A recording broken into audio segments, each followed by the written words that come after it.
In today's video, I'm going to teach you how to make sure you get your Trello notifications 5 minutes. Let's start inside Trello. Sign into your account and look to the top right corner for your profile avatar. Click it, then choose Settings. This is where Trello stores most of your personal preferences, including what gets sent to your inbox and what pops up on your screen. In Settings, find Email Notifications. This section controls how often Trello emails you about activity you care about. If you don't want to miss anything, set the frequency to instantly.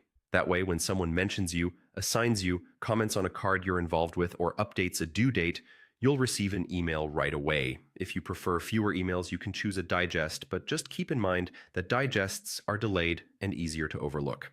Next, review the notification options and enable everything that's important to your workflow.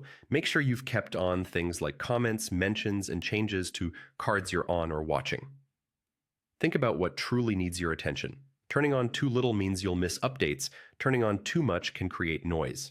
Aim for a balance that matches how you work.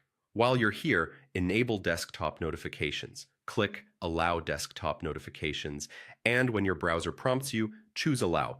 This lets Trello show a quick banner on your computer when something happens. If you accidentally blocked it before, you can revisit your browser's site permissions for Trello and switch notifications to Allow. Now, let's talk about where notifications come from within boards and cards.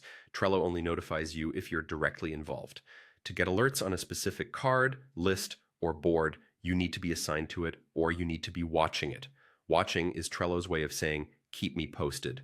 You'll know you're watching when you see the little eye icon highlighted on that item. Due date reminders follow the same rule. You'll only receive them if you're assigned to the card or you're watching it. So if a deadline matters to you, make sure you add yourself to the card or toggle watch. You can manually watch anything you care about. On a card, open it and click Watch in the Actions area. For a list or a board, use the menu to find the watch option. That's it. Get assigned or watch it, and you'll stay in the loop.